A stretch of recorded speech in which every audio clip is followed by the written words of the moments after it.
Spotlight Haryana के एक और एपिसोड में आपका स्वागत है। मैं हूं वैशाली चौधरी और हम आ पहुंचे हैं जींद उपचुनाव की ग्राउंड रिपोर्ट सीरीज की आखिरी कड़ी में। 28 जनवरी को मतदान होने हैं और इसके ठीक 2 दिन बाद नतीजों का दिन, यानी कुछ ही दिनों में ये तय हो जाएगा कि जींद की जनता किसे अपना राज तिलक पहनाएगी और किसे अपना नेता चुनेगी। तो आइए चलते हैं आखिरी कड़ी में और जानते हैं कि क्या है उपचुनाव का गणित।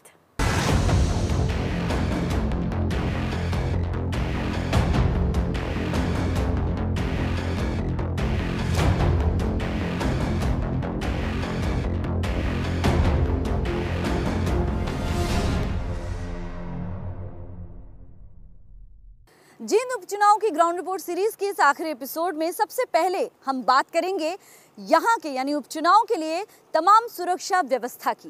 कितने संवेदनशील बूथ हैं, कितने अति संवेदनशील बूथ हैं और उसके लिए पुलिस प्रशासन ने क्या कुछ तैयारियां की हैं, ये हमारे लिए जानना सबसे जरूरी है। तो सबसे पहले देखते हैं इसी पर एक रिपोर्ट। जींद विधानसभा क्षेत्र में कुल 69,218 मतदाता हैं। इनमें 90,208 पुरुष और 71,010 महिलाएं शामिल हैं, जो 35 गांवों और जींद शहर में बंटे विधानसभा क्षेत्र में राजनीतिक दलों की किस्मत का फैसला करेंगे। विधानसभा क्षेत्र में कुल 158 पोलिंग बूथ हैं। ये 158 पोलिंग बूथ 87 भवनों में हैं और यहीं आकर मतदाताओं को वोट डालनी होगी। उपचुनाव को लेकर अधिकारियों को दिशा निर्देश भी जारी कर दिए गए हैं। आदर्श चुनाव आचार संहिता का प्रशासन पूरी तरह से पालन करेगा और किसी को भी इसका उल्लंघन करने की इजाजत नहीं दी जाएगी। चुनाव से 2 दिन पहले यानी 26 जनवरी को बाहर से आकर होटलों और धर्मशालाओं में ठहरे लोगों को शहर छोड़ने को कहा गया है। पुलिस सर्च अभियान भी चलाएगी। चुनाव के मद्देनजर हरियाणा पुलिस के 3,000 जवान सुरक्षा व्यवस्था संभाल रहे हैं। वहीं एक कंपनी केंद्रीय रिजर्व पुलिस फोर्स और एक कंपनी रैपिड एक्शन फोर्स को भी बुलाया गया है, जो 58 संवेदनशील और अति संवेदनशील बूथ पर मोर्चा संभालेगी। 3 एएसपी के नेतृत्व में 24 पेट्रोलिंग पार्टी बनाई गई है, जो पूरे शहर को सुरक्षा के लिहाज से 6 जोन में बांटे गए इलाकों की सुरक्षा व्यवस्था जांचेगी। शहर में 51 नाके लगाए गए हैं। इसके साथ साथ 7,513 लाइसेंसी हथियारों में से 7,100 लोगों ने अपने हथियार जमा करवा दिए हैं, जबकि 397 हथियारों के लाइसेंस रद्द करने की सिफारिश की गई है। ये उपचुनाव प्रदेश की सियासत की दशा और दिशा तय करेगा। ऐसे में हर पार्टी इस उपचुनाव को हल्के में नहीं लेना चाहेगी। भाजपा जहां ये उपचुनाव जीतकर जींद में पहली बार कमल खिलाने का काम करने की कोशिश करेगी, वहीं कांग्रेस भी 2 बार सूखा धोना चाहेगी। इसके अलावा नई पार्टी जेजेपी भी पूरे जोशो खरोश के साथ इस चुनाव में उतर चुकी है। Bureau report, PTC news Haryana.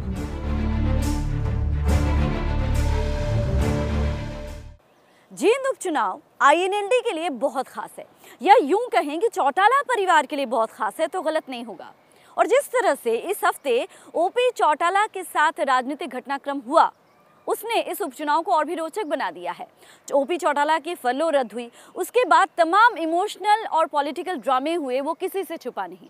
और इन्हीं सब बातों का उपचुनाव पर क्या प्रभाव पड़ेगा, ये देखने वाली बात होगी। आइए देखते हैं।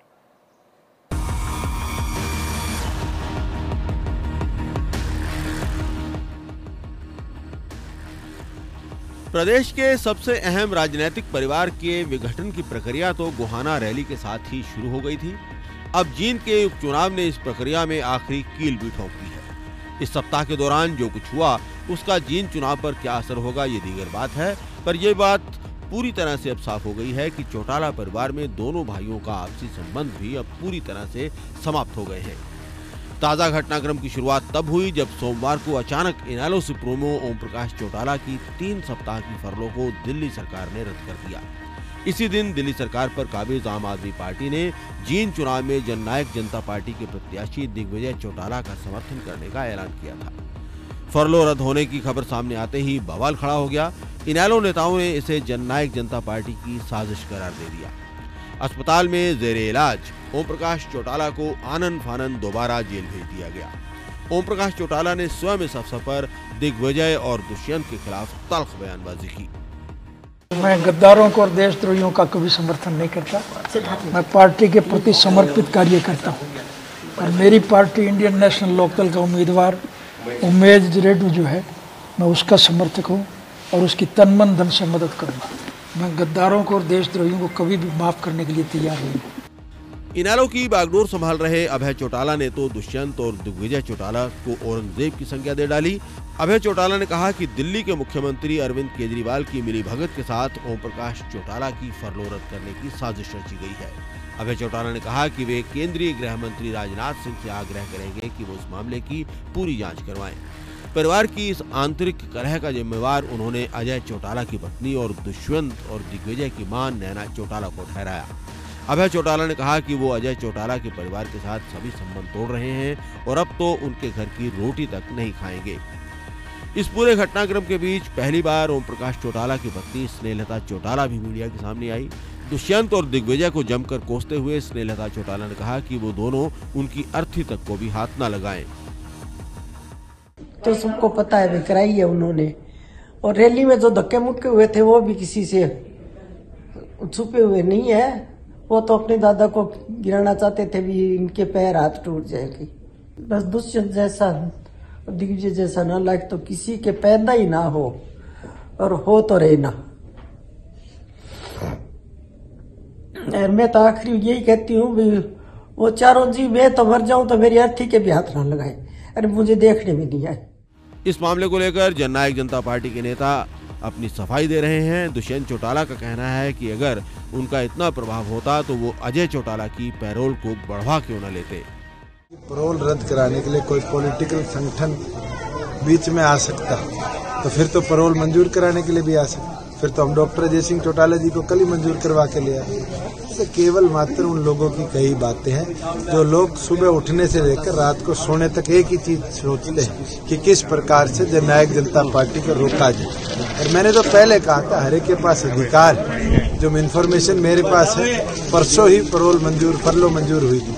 अब क्या कारण रहे हैं, किन लोगों ने पैरवी प्रॉपरली नहीं करी, वो तो वो लोग जवाब दे। दादा पोते की इस जंग का असर जींद चुनाव पर जरूर पड़ेगा। फरलो रद्द होने के बाद जहां एक और इनेलो अपने स्टार कैंपेनर की सेवाएं हासिल नहीं कर पाई है, वहीं दूसरी ओर उसे मतदाताओं के एक वर्ग की सहानुभूति भी मिल रही है। इस सहानुभूति को इनेलो वोट में बदल सकती है या नहीं, ये एक बड़ा सवाल है। रुक रहे हैं छोटे से ब्रेक के लिए। ब्रेक के बाद ग्राउंड रिपोर्ट सीरीज का ये एपिसोड जारी रहेगा। आप बने रहिए हमारे साथ।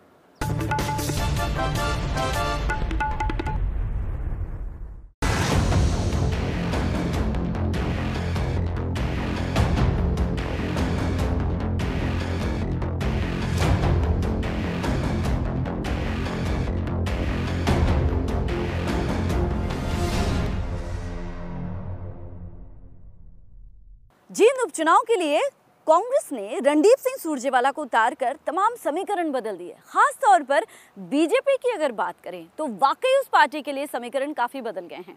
रणदीप सिंह सुरजेवाला अपने चुनाव प्रचार में कोई कोर कसर नहीं रख रहे। वहीं दूसरी ओर बीजेपी भी खूब समझ रही है कि काफी मशक्कत करनी होगी और इसीलिए कृष्ण मिड्ढा पर भी पूरी जोर लगा रही है। इन तमाम जोर का और इस राजनीतिक समीकरण का क्या कुछ प्रभाव पड़ेगा, आइए देखते हैं। एक बार यूं लग रहा था कि पूर्व विधायक हरिचंद मिड्ढा के बेटे कृष्ण मिड्ढा को अपना उम्मीदवार बनाकर भाजपा ने जींद चुनाव में एक महत्वपूर्ण रणनीतिक बढ़त बना ली है। लेकिन कांग्रेस ने दिग्गज नेता रणदीप सुरजेवाला को मैदान में उतारकर समीकरणों में बड़ा उलटफेर कर दिया है। किसी जमाने में जींद में अच्छा प्रभाव रखने वाली कांग्रेस को यहां 2014 में करारी हार का सामना करना पड़ा था। इस बार रणदीप सुरजेवाला को मैदान में उतारकर कांग्रेस ने ये साफ कर दिया है कि लोकसभा चुनावों से ठीक पहले होने वाले इस चुनाव को पार्टी हर कीमत पर जीतना चाहती है। प्रदेश के कद्दावर नेताओं में शुमार किए जाने वाले रणदीप सुरजेवाला कैथल से विधायक हैं। इससे पहले वे 7-3 नरवाना सीट से चुनाव लड़ते रहे हैं और ओम प्रकाश चौटाला जैसे दिग्गज को धूल चटा चुके हैं। सुरजेवाला का कहना है कि वो इलाके की चौधर वापस दिलाने और किसान की लड़ाई लड़ने के लिए यहाँ आए हैं। अपने चुनाव प्रचार के दौरान वो सत्तारूढ़ भाजपा पर तीखे हमले बोल रहे हैं, साथ ही इनेलो को भी निशाने पर ले रहे हैं। पूरे जींद जिले में तरक्की, बहदूदी, प्रगति रोटी रोजगार सुरक्षा, उसकी एक नई शुरुआत करने का चुनाव भी है। जिस उत्साह से एक तरफा लड़ाई जींद में खट्टर सरकार को चलता करने की और उनकी जो 2 बी टीम है लोकदल की, उनको हमेशा हमेशा के लिए जींद की धरती से चलता करने की लड़ाई लड़ रहे हैं, उससे न केवल मैं व्यक्तिगत तौर से उत्साहित हूँ, पर जिस प्रकार का आशीर्वाद मिल रहा है वो ये साबित करता है कि एक निर्णायक इतिहास जींद की धरती एक बार फिर लिखने। वहीं दूसरी ओर उनके विरोधियों का कहना है कि सुरजेवाला को मैदान में उतारकर कांग्रेस ने ये स्वीकार कर लिया है कि जींद चुनाव के लिए उसके पास कोई प्रभावकारी नेता नहीं था। चुनाव के बाद सुरजेवाला जींद विधायक रहेंगे या कैथल विधायक, इसे लेकर भी सवाल खड़े किए जा रहे हैं। कोई बाहर से व्यक्ति आकर के जींद के लोगों में झूठ बोल करके वोट ले जाए, चुनाव जीत के चला जाए। आज तो ऐसे लोग चुनाव मैदान में हैं जो पहले से एमएलए हैं, वो भी कहते हैं मुझे जींद से और एमएलए बना दो। अगर कुछ करना ही था तो एमएलए रहते हुए 4.5 साल में कुछ नहीं किया, अब क्या करोगे? किस लिए यहाँ पे चुनाव लड़ने के लिए आए हो? भाजपा के लिए जींद की धरती हमेशा बंजर साबित हुई है। कमल का फूल यहाँ कभी भी खिल नहीं पाया है। इस बार पार्टी ने मास्टर स्ट्रोक खेलते हुए दिवंगत हरिचंद मिड्डा के बेटे कृष्ण मिड्डा को टिकट दी है। हरिचंद मिड्डा इनेलो उम्मीदवार के तौर पर जीतते रहे हैं। हालांकि उनका अपना प्रभाव भी इस इलाके में काफी अच्छा था। भाजपा उम्मीद कर रही है कि कृष्ण मिड्डा को इसका लाभ मिलेगा और पार्टी पहली बार यहां जीत हासिल करेगी।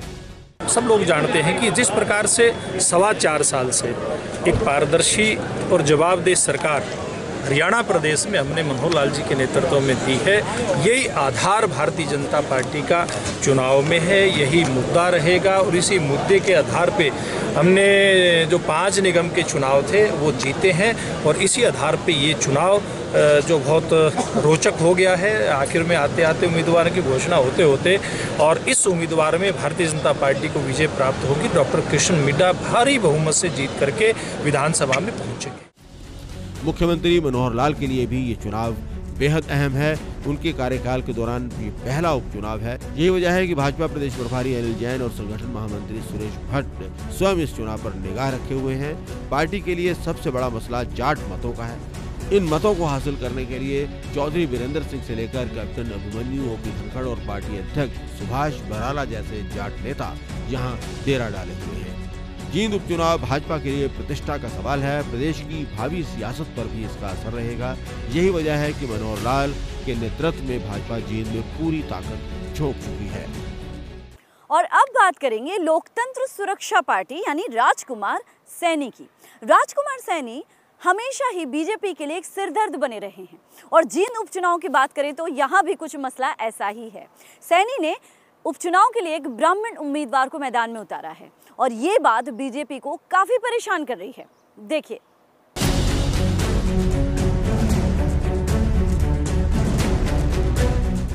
माना जा रहा था कि जींद में मुकाबला 4 उम्मीदवारों के बीच में रहेगा। भाजपा, इनेलो, कांग्रेस और जजपा के उम्मीदवारों में से कौन बाजी मार ले जाएगा कहना मुश्किल था।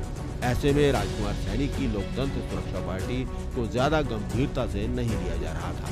लेकिन पिछले कुछ दिनों के प्रचार के बाद लोकतंत्र सुरक्षा पार्टी के उम्मीदवार विनोद अश्री अच्छी भीड़ जुटाने में कामयाब हो रहे हैं। जींद के जातीय समीकरण भी उनके पक्ष में काम करते हुए नजर आ रहे हैं। विनोद अश्री जहां ब्राह्मण हैं, वहीं राजकुमार सैनी के अपने समुदाय के भी इस क्षेत्र में अच्छे वोट हैं।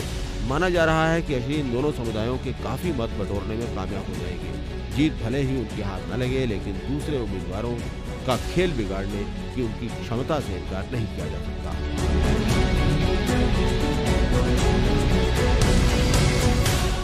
रुक रहे हैं एक और छोटे से ब्रेक के लिए। जारी है ग्राउंड रिपोर्ट सीरीज, बने रहिए हमारे साथ।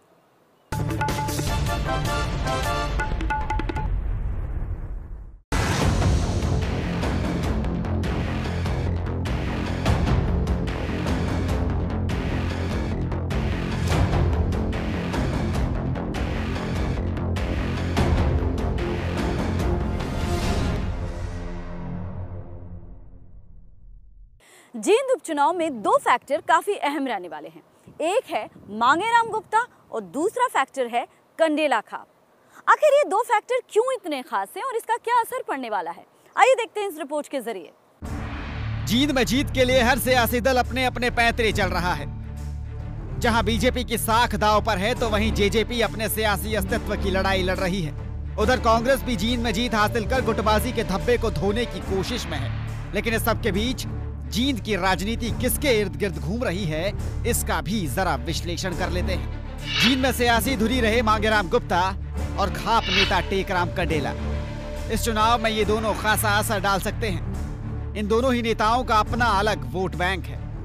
ऐसे में ये दोनों नेता किस सियासी तबके की तरफ अपना अपना रुख करते हैं, इस पर हर किसी की नजर है, क्योंकि इनकी दिलचस्पी पलड़ा भारी करने का मादा रखती है। मांगेराम गुप्ता लंबे वक्त से प्रदेश और जींद की राजनीति में अपना मुकाम बनाए हुए हैं। भजन लाल और हुड्डा की सरकारों में मंत्री भी रहे हैं। 2014 में गुप्ता कांग्रेस से हरियाणा जनहित कांग्रेस में चले गए। इसके बाद इनेलो का भी दामन थामा, लेकिन इनेलो में वो ज्यादा सक्रिय नहीं रहे। गुप्ता को करीब करीब हर सियासी तबके ने चुनाव लड़ने का ऑफर दिया है, लेकिन उन्होंने हर ऑफर ठुकरा दिया। अब इससे जाहिर होता है कि गुप्ता का सियासी कद कम से कम जींद में तो काफी बड़ा है। उधर खाप नेता टेकराम कंडेला भी कुछ कम नहीं है। जींद में उनका भी दबदबा ठीक ठाक है। कंडेला बीजेपी से टिकट के करीब करीब पक्के दावेदार थे, लेकिन टिकट मिला नहीं और अब बीजेपी उनकी नाराजगी भुगत रही है। हालांकि बीजेपी का दावा है कि उन्हें मना लिया गया है। सुभाष बराला ने खुद कंडेला से मुलाकात की थी और उस मुलाकात का असर कुछ ऐसा पड़ा कि कंडेला ने खुद बीजेपी की तरफ से कृष्ण मिड्डा के चुनाव लड़ने का ऐलान कर डाला। हालांकि कंडेला ने इतना जरूर कहा कि कंडेला खाप में कुल 28 गांव आते हैं और ये फैसला उनका अपना है, खाप का नहीं। टेकराम कंडेला ने पहले 1991 में इनेलो की टिकट पर चुनाव लड़ा था। तब उनको 22,000 वोट मिले थे। इसके बाद उन्होंने 2014 में आजाद उम्मीदवार के तौर पर चुनाव लड़ा। इस चुनाव में भी उन्हें करीब 11,000 वोट मिले थे। ऐसे में देखा जाए तो टेकराम कंडेला का अपना वोट बैंक करीब 10,000 से ज्यादा का है। और अगर ये वोट बीजेपी उम्मीदवार के पाले में आता है तो जाहिर तौर पर बीजेपी का पलड़ा भारी हो सकता है। खैर, जींद विधानसभा सीट पर हो रहा उपचुनाव राज्य की राजनीति से जुड़े कई सवालों के जवाब देगा। इस उपचुनाव में मुख्यमंत्री मनोहर लाल खट्टर की साख जहां दांव पर लगी है, वहीं चौटाला परिवार की राजनीतिक विरासत को लेकर भी इस चुनाव में फैसला होना है। अब सबकी नजर 31 जनवरी पर है, जब जींद के सियासी रण का आखिरी नतीजा आएगा। जींद विधानसभा क्षेत्र वैसे तो जाट बहुल क्षेत्र है, लेकिन यहाँ पर पार्टियां पंजाबी या वैश्य उम्मीदवार अक्सर खड़ा करती रहती हैं। आखिर इन चुनावों में जातीय समीकरणों की क्या भूमिका रहने वाली है, आइए देखते हैं इस पर एक रिपोर्ट। जींद का चुनाव नहीं, वजूद की लड़ाई बन गई है। वजूद न सिर्फ सियासी हैसियत का, बल्कि जींद के साथ ही पूरे हरियाणा में अपनी अपनी चुनावी जमीन का। और इस चुनावी जमीन में सियासी हैसियत की परख के लिए एक पहलू जो सबसे खास है, वो है जातिगत तबके का। ऐसा इसलिए क्योंकि चुनावी रणभूमि में आज भी जातिगत गणित हर सियासी पैंतरे को पलटने में अहम रोल निभा सकता है। और जींद की इस चुनावी जमीन पर जातिगत तबके वाला फैक्टर अहम क्यों है, ये जरा समझ लीजिए। जींद विधानसभा क्षेत्र में कुल 1,70,000 वोटर हैं। इसमें भी करीब 1,08,000 शहरी और बाकी 62,000 ग्रामीण मतदाता हैं। जातिगत आंकड़े की बात करें तो तकरीबन 50,000 के आसपास जींद में जाट वोटर हैं, जबकि 46,000 के करीब वोटर ओबीसी हैं। अनुसूचित जाति का वोट बैंक करीब 38,000 का है और बाकी बचे पंजाबी और ब्राह्मण तबके के वोटर्स का आंकड़ा 12,000 के आसपास का है। बनिया समाज का वोट बैंक करीब 11,000 का और मुस्लिम वोटर्स जींद में करीब 5,000 का है। अब कोई माने या ना माने, लेकिन इसी आंकड़ों के हेर फेर को जरिया बनाकर सियासी दलों ने टिकट बांटे हैं। सभी आंकड़ों पर गौर करें तो जाट मतदाता जींद में ऐसा है जो संख्या में करीब सभी से ज्यादा है। और शायद यही वजह है कि जींद को जाट लैंड भी माना जाता है। लेकिन सबसे दिलचस्प पहलू देखिए, जाट लैंड होने के बावजूद जींद में पिछले करीब 45 सालों से कोई जाट जीत का परचम नहीं लहरा पाया है। पिछली बार जब कोई जाट नेता जींद से विधायक बना था तो वो साल था 1972। कांग्रेस के चौधरी दल सिंह साल 1972 में जींद से विधायक बने थे। वो एकमात्र जाट थे जो जींद से विधायक बने थे।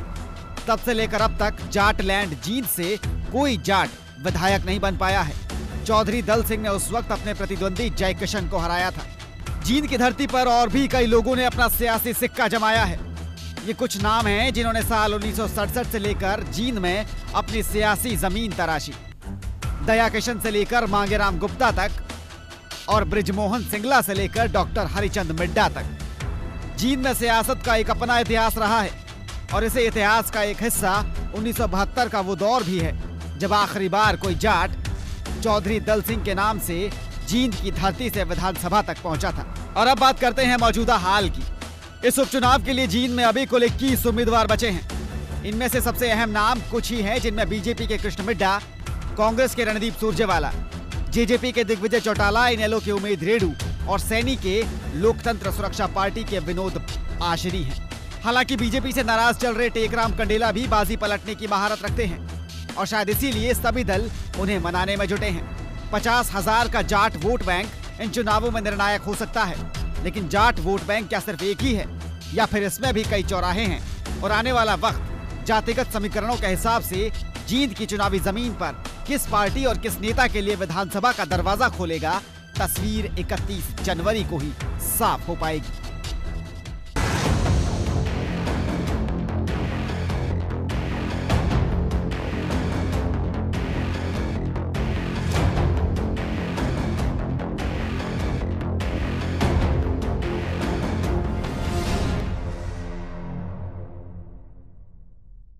तो ये थी जींद उपचुनाव के ग्राउंड रिपोर्ट सीरीज की आखिरी कड़ी। आपको कैसा लगा ये एपिसोड हमें ज़रूर बताइए। आपके मशवरों का हमें इंतज़ार रहता है। इजाज़त दीजिए, नमस्कार।